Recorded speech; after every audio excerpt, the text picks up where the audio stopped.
Okay, so we define a new state function, and that is called enthalpy.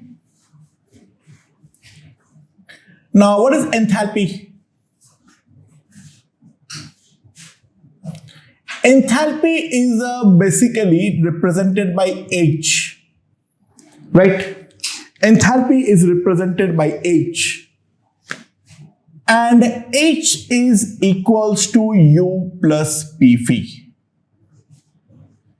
H मेरा enthalpy है और U मेरा internal energy है. That's the way enthalpy is defined. लोगों ने ऐसे डिफाइन क्यों किया, उसको मन किया इसलिए, ऐसा कोई रीजन नहीं है. लोगों ने इस तरीके से एंथैल्पी को सबसे पहले डिफाइन किया, राइट. तो जैसे कि हम लोगों ने देखे थे, जो इंटरनल एनर्जी का एक फिजिकल सिग्निफिकेंस था, जो that is the heat given at constant volume. तो सबसे पहले हम ये डिफाइन करेंगे फिजिकल सिग्निफिकेंस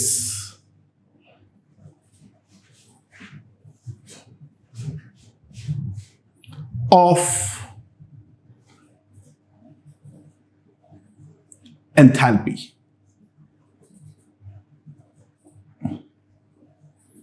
Right? Okay. अच्छा, H मेरे पास क्या आ गया है? U plus PV. Right? तो अगर मैं इसको डिफरेंशिएट करता हूं, ये क्या आ जाएगा? DH du plus PdV plus क्या आ जाएगा मेरे पास? VdP. DH will be equals to du plus PdV plus क्या आ जाएगा? VdP. Right. Now consider the constant pressure condition. हम let's consider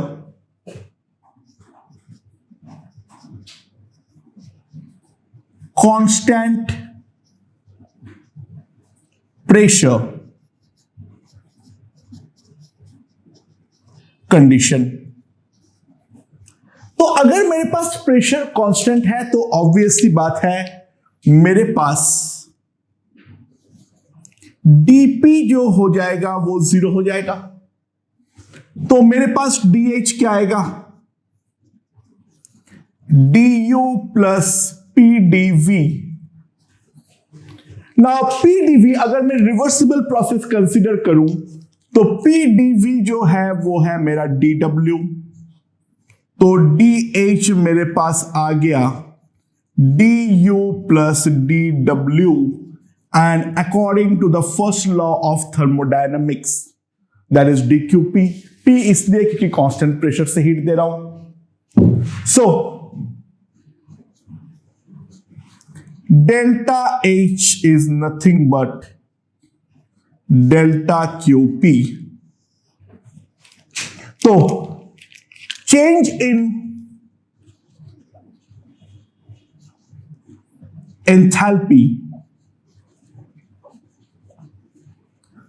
of a system, the change in enthalpy of a system is equal to the heat given at constant pressure. तो जो हमारा internal energy का physical significance था, that it is the heat given at constant volume, तो वैसे ही जो change in enthalpy है that is equals to the heat given to a system for at a constant pressure. अच्छा ध्यान देना, U एक स्टेट फंक्शन है, प्रेशर एक स्टेट फंक्शन है, वॉल्यूम भी एक स्टेट फंक्शन है. तो H is a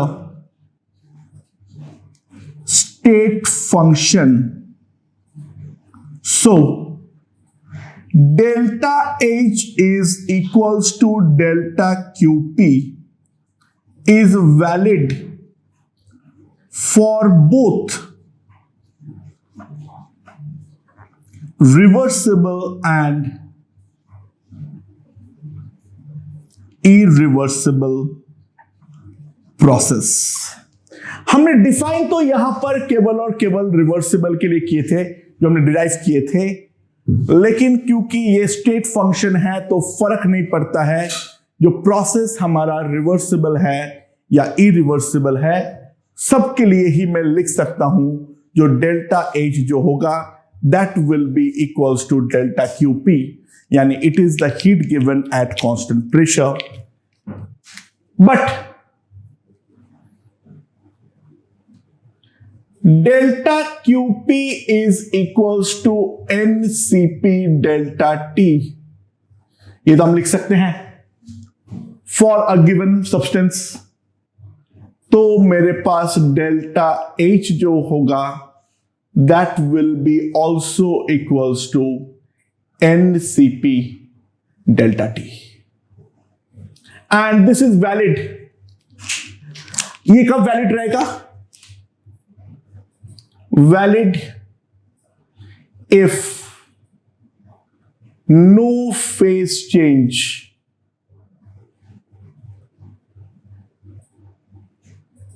or no chemical reaction। Obvious सी बात है, यहां पे इसके दौरान कोई फेस चेंज नहीं होना चाहिए या फिर कोई केमिकल रिएक्शन इन्वॉल्व नहीं होना चाहिए।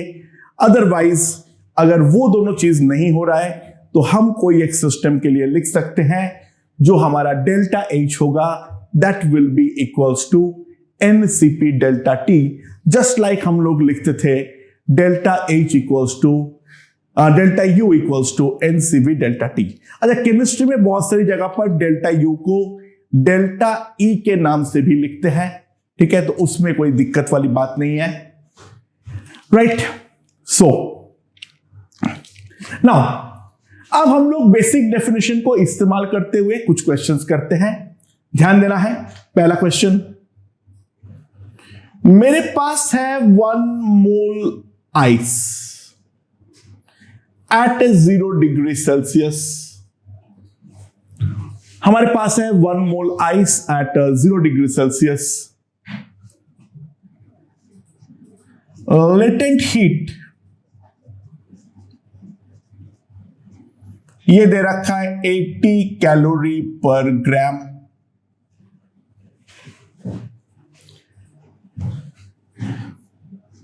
एक्सटर्नल प्रेशर को हमें 1 atm यानी 10 to the power 5 पास्कल लेनी है। Density of ice is equals to 0.9 gram per ml और डेंसिटी ऑफ वाटर जो है वो है 1 ग्राम पर ml। तो सवाल यह है, कैलकुलेट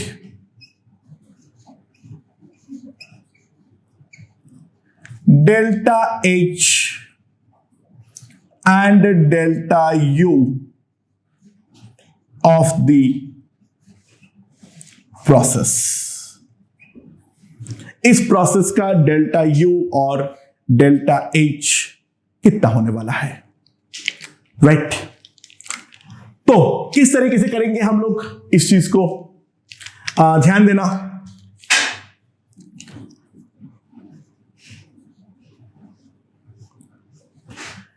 अच्छा, हमारा जो लेटेंट हीट होता है ये कांस्टेंट प्रेशर में डिफाइंड होता है या कांस्टेंट वॉल्यूम में।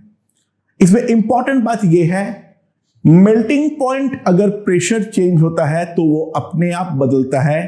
तो जब हम मेल्टिंग पॉइंट को कांस्टेंट मानते हैं तो ऑटोमेटिकली ये बात तो एज्यूम्ड ही रह जाता है जो हमारा प्रेशर जो है वो कांस्टेंट है। So latent heat is always given at constant pressure. Latent heat जो है उसको हम हमेशा देते हैं एक कांस्टेंट प्रेशर में। सो लेटेंट हीट अगर हम कांस्टेंट प्रेशर में दे रहे हैं तो इसके मतलब क्या है, m हमारा कितना है, 1 मोल है तो 18 ग्राम है। तो हीट हम कांस्टेंट प्रेशर में दे रहे हैं तो सिंपल सी बात है, जो हमारा डेल्टा H होगा that will B 80 into 18 calorie, and 1 calorie is nothing but 4.2 joule. So that is 80 into 18 into 4.2 joule. ये मेरे पास आ जाएगा, राइट। अब जो भी आएगा आएगा, उसके ऊपर मैं ध्यान नहीं दे रहा हूं। तो मेरे पास ये डेल्टा H का वैल्यू आ जाएगी। ये मेरा डेल्टा H है, इस बात पे ध्यान देना है। मेन अब है जो डेल्टा H और डेल्टा U में अब मुझे ध्यान देना है। ओके, सो H मेरे पास क्या है, U प्लस PV, तो delta H equals to delta U। क्योंकि एक्सटर्नल प्रेशर कांस्टेंट है तो इसको मैं सिंपली लिख सकता हूं P delta V। So delta H minus delta U, pressure यहां पे है हमारा external pressure into delta V। अच्छा, what is the initial volume? Mass था 18 ग्राम, डेंसिटी था 0.9, तो initial volume equals to 20 ml। And what is the final volume? 18 by 1, that is equals to 18 ml. So what is the value of delta V? तो delta V मेरे पास simply आ जाएगा V final minus V initial ml, that is -2 into 10 to the power of -6 metre cube. क्योंकि 1 ml हम जानते हैं 10 to the power -6 metre cube होता है। तो सिंपल सी बात है, P external into delta V मेरे पास क्या आ जाएगा? So P external into delta V equals to 10 to the power 5 into -2 into 10 to the power -6 joule. मैंने सब कुछ SI में लिया हूं, राइट? तो ये मेरे पास कितना आ जाएगा? -0.2 joule. So simply what I can say is delta H minus delta U minus 0.2 joule. So delta U, delta H कितना आ गया मेरे पास? ये 42 इंटू 18 इंटू 8 प्लस 0.2 जूल।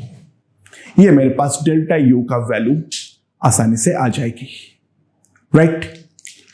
तो एक बात यहां पर ध्यान रखना, हम साफ साफ देख सकते हैं क्योंकि डेंसिटी में बदलाव जितना भी हो रहा है वो सॉलिड टू सॉलिड या सॉलिड टू लिक्विड ऐसे कुछ हो रहा है। तो एक इंपॉर्टेंट बात यह है फॉर सॉलिड्स एंड लिक्विड्स,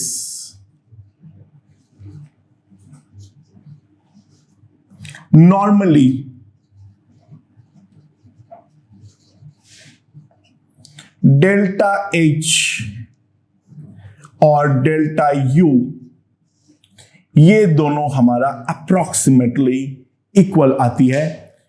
अगर हम बाहर से हीट सप्लाई कर रहे हैं तो इसी कारण पे हम गैस के लिए CP/CV अलग से डिफाइन करते हैं, जबकि सॉलिड और लिक्विड में हम लोग केवल और केवल स्पेसिफिक हीट यानी S ही डिफाइन करते हैं। तो इस कारण पे हमारा अलग से सीपी और सीवी डिफाइन करने की जरूरत नहीं पड़ती है। ये क्या है, एनसीपी डेल्टा टी, और ये क्या है हमारा NCP delta T. CP and CV are practically equal.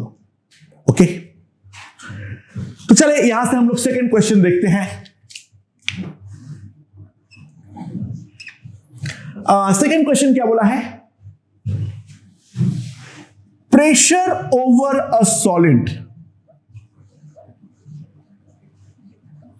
pressure over a solid is adiabatically increased from 1 bar to 1001 bar। ठीक है,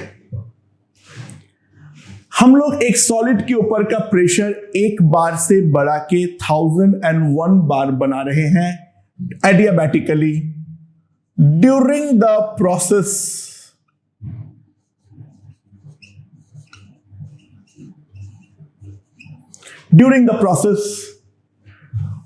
volume of the solid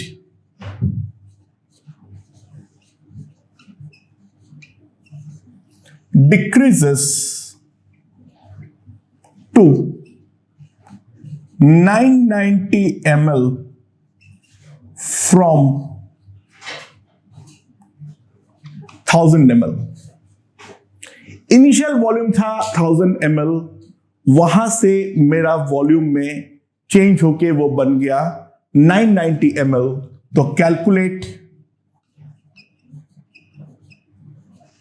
delta H and delta U of the process। इस process का delta H और delta U कितना होने वाला है वो हमें निकालना है। And 1 bar is equals to 10 to the power 5 pascal. अच्छा, तो सबसे पहले इस वाले प्रोसेस का हम एक बार पीवी डायग्राम ड्रॉ करने का ट्राई करते हैं। तो इस प्रोसेस का अगर मैं पीवी डायग्राम ड्रॉ करूं,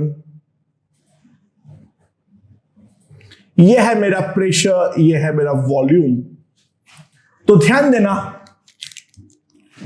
इसका जो पीवी डायग्राम होगा वो कुछ इस प्रकार का होने वाला है।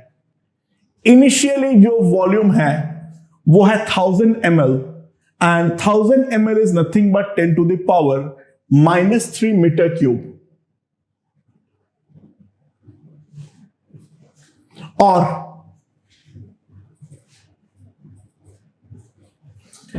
जो फाइनल वॉल्यूम है वो हमारा साफ साफ क्या है, 0.99 मीटर क्यूब। यहां का जो प्रेशर है 1 बार यानी 10 to the power of 5 pascal है, और यहां पर जो हमारा फाइनल प्रेशर है वो है 1001 into 10 to the power of 5 pascal. अच्छा, ध्यान देना, एडियाबैटिक बोला है तो डेल्टा क्यू मेरा 0 है, तो that implies delta U plus delta W. मैं फिजिक्स का कन्वेंशन ही यूज करता हूं हमेशा वर्क डन वगैरह निकालने के लिए, कोई फर्क नहीं पड़ता है। तो डेल्टा यू मेरे पास आ जाएगा माइनस डेल्टा डब्ल्यू, और यहां पर अगर हम ध्यान दें तो ये है हमारा एरिया अंडर द कर्व जो हमें निकालना है। तो एरिया अंडर द कर्व निकालने के लिए हमारे पास बेस्ट पॉसिबल तरीका क्या है, ये एक ट्रापीजियम है, राइट। तो एरिया का मैग्नीट्यूड कितना आ रहा है, half into sum of two parallel sides, this is 10 to the power 5, this is 1001 into 10 to the power 5। तो 1001 plus 1 into 10 to the power 5 into ये वाला लेंथ। अच्छा, ये वाला लेंथ अगर हम देखें तो ये साफ साफ आ जा रहा है मेरे पास 10 to the power -5, 0.01 into 10 to the power -3, ठीक है। तो that is 10 to the power -5, that is the area of the trapezium. And क्योंकि सब कुछ मैंने एसआई में किया हूं, so this is in joule. So 10 to the power 5, 10 to the power 5 cancels out, तो एरिया आ जाएगा हाफ into 1002, that is equals to 501 joule. लेकिन ये कॉम्प्रेशन है, तो कॉम्प्रेशन मतलब डेफिनेटली वर्क डन जो है वो नेगेटिव द एरिया है। सो डेल्टा डब्ल्यू मेरे पास आ जाएगा -501 joule, and that will imply जो डेल्टा यू है वो मेरे पास आ गया 501 जूल, राइट। तो change in internal energy delta U तो हम लोगों ने इस तरीके से निकाल दिए हैं। तो अब सवाल ये आते हैं जो हम डेल्टा एच किस तरीके से निकालें, तो उसके लिए बहुत सिंपल है, H is equals to U plus PV, right. तो delta H delta U plus delta PV, तो डेल्टा H क्या आएगा 501 प्लस डेल्टा पीवी, मतलब क्या P2V2 माइनस P1V1। P2V2 कितना होगा 1001 into 10 to the power 5 into 0.99 into 10 to the power -3, right. 0.99 into 10 to the power -3, right, minus P1V1। P1 कितना है 10 to the power 5, V1 कितना है 10 टू द पावर -3, इतना joule आएगा मेरे पास। तो डेल्टा H कितना आ जाएगा 501, ये हमारा 100 हो गया तो ये 99 हुआ, तो 99099, राइट, माइनस 100 जूल।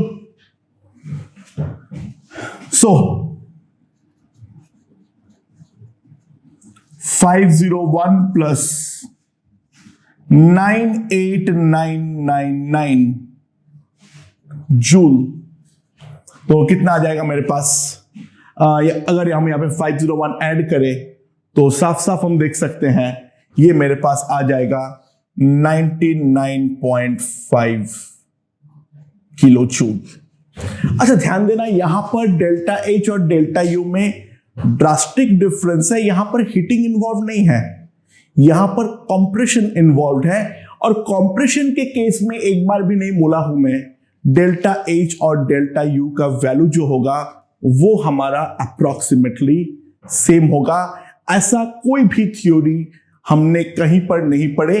हां, हीटिंग के केस में या मेल्टिंग के केस में हम देख सकते हैं डेल्टा एच और डेल्टा यू जो है वो हमारा for solids and liquids approximately same आने वाले हैं। बट बार बार बोल रहा हूं, उसके लिए हीटिंग इन्वॉल्व होना चाहिए।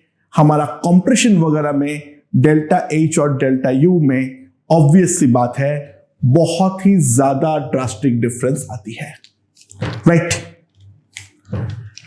Now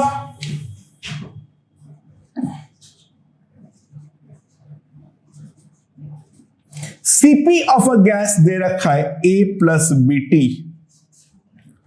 calculate delta H when n moles of gas is heated from T2 to T1, so from T1 to T2. मेरे पास n मोल्स गैस है और वो n मोल्स गैस को मैं हीट कर रहा हूं, राइट। गैस का Cp मुझे दे रखा है, तो बात यह है यहां पे अगर मैं T1 से T2 पे हीटिंग कंप्लीट करूंगा तो गैस का जो एंथैल्पी है उस पर कितना चेंज आने वाला है। तो कैसे निकाला जाएगा इसके बारे में, इसके रिगार्डिंग सवाल बहुत सिंपल है। डेल्टा H में लिख सकता हूं एनसीपी डेल्टा T, लेकिन यहां पर Cp वेरिएबल है, तो Cp इज वेरिएबल, तो मुझे अब लिखना पड़ेगा dH equals to NCP dt। मुझे dH लिखना पड़ेगा एनसीपी dt, n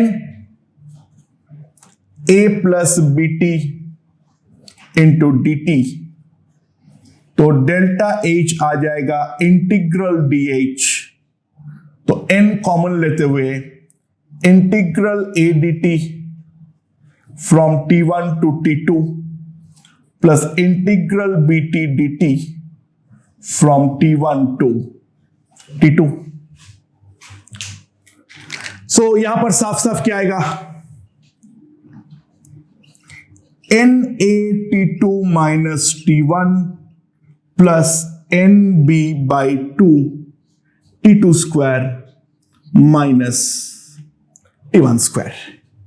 तो अगर हमें वेरिएबल Cp दे रखा है तो इन दैट केस हमें इस तरीके से इंटीग्रेट करना पड़ेगा। ओके।